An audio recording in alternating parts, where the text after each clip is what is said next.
ये तो देखने वाली बात। हम क्या कर सकते हैं? अभी रूल को क्या करना पड़ेगा? फॉलो। लेकिन याद रखिएगा, अपने आप को कभी अकेले में देखिएगा। और हम बात को वादा करते हैं, बुढ़ापे में आप याद करिएगा कि आप स्वतंत्रता सेनानी तो नहीं थे, लेकिन आप वो अधिकारी हैं जिन्होंने भारत के स्वरूप को बदलने में अपनी आहुति दी है। एक अंग्रेजों से लड़ाई लड़के हम लोग जीत गए। अगली लड़ाई अधिकारियों से है कि नहीं? अपने ऑफिस को ससुराल समझने वाले लोग, बैठ के आराम से उतरने वाला ऐसे लोग नहीं। जब आप बनिएगा ईमानदार अधिकारी, याद रखिएगा, सामने वाले फरियादी की आंखें में देखिए, उसकी मुसीबत समझिएगा। कोई आपसे डरे नहीं, इज्जत करे। हम एक छोटा सा एग्जाम्पल बनाते हैं। फौज इतनी ताकतवर होती है, मिलिट्री, एयरफोर्स, नेवी, वो बहुत ताकतवर होती है। पुलिस ताकतवर नहीं है। पुलिस के पास क्या है? AK-47 सबसे बड़ा हथियार उसका वही है। और अगर मिलिट्री वाला टैंक लेके आ गया तो छाप देगा AK-47 पे, गोली मार देगा, छाप देगा। नहीं समझा गया? तो ज्यादा पावरफुल कौन? मिलिट्री। अरे मिलिट्री है, परमाणु बम रख ले जी, तो क्या किधरों जी रखे? कौन रखा है? मिलिट्री रखी है। अग्नि, ब्रह्मोस, पृथ्वी, आई जितना मिसाइल है, कौन रखा है? मिलिट्री रखी है। कहीं पुलिस के दरोगा जी रखे हैं? लेकिन समझिए, लोग उस मिलिट्री से डरते नहीं है, इज्जत करते हैं। उस मिलिट्री से डरते नहीं है, इज्जत करते हैं जिसके पास परमाणु बम रखा हुआ है। लेकिन हाथ में डंडा लिए सिपाही से लोग डरते हैं। आप ऐसा मत करिएगा। लेकिन उल्टा करते हैं।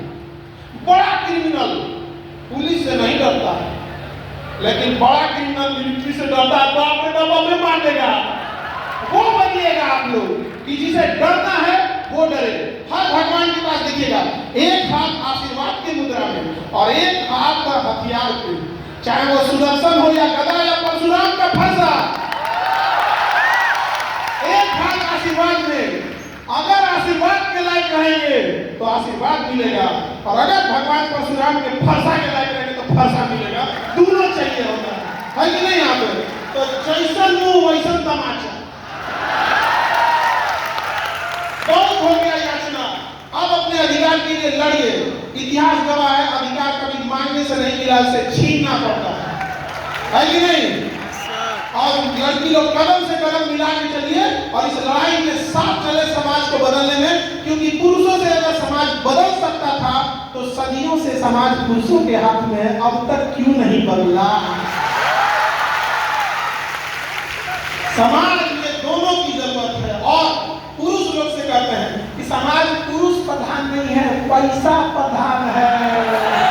समाज पुरुष प्रधान है कि पैसा प्रधान? पैसा पर कंट्रोल रखेंगे लोग? नहीं कंट्रोल रखेंगे। और आप लड़की लोग से बस एक रिक्वेस्ट करेंगे कि यहाँ से जब लौटिए, अच्छा संस्कार, अच्छी नौकरी लेके लौटिए, ताकि जब गांव पे जाए तो वहां लोग आपको इज्जत के नजर से देखें। अगर आप खाली हाथ लौटेंगे ना तो गूंगे भी बोल पड़ेंगे कि किस काम की पढ़ाई इसकी। गूंगे भी बोल पड़ेंगे, उंगली उठाने के लिए गूंगे भी बोल पड़ेंगे। क्योंकि इनको बदतमीजों का कुछ क्या रहता है? वो गया था लड़का स्टील फाइल में क्या नाम है, जिंदगी भर लोग इज्जत किए लोग, और चल गया व्हीलचेयर में हुआ। ऐसा बदतमीज सब समाज का ताना वाना चेंज नहीं हो सकता। तो हम एक बार पहले इन टीचर लोग के साथ अभी आपको मिलाते हैं वनडे, उसके बाद 1 to 1 आप लोग से मिलाएंगे, ठीक है? एक बार कहाँ भेजिए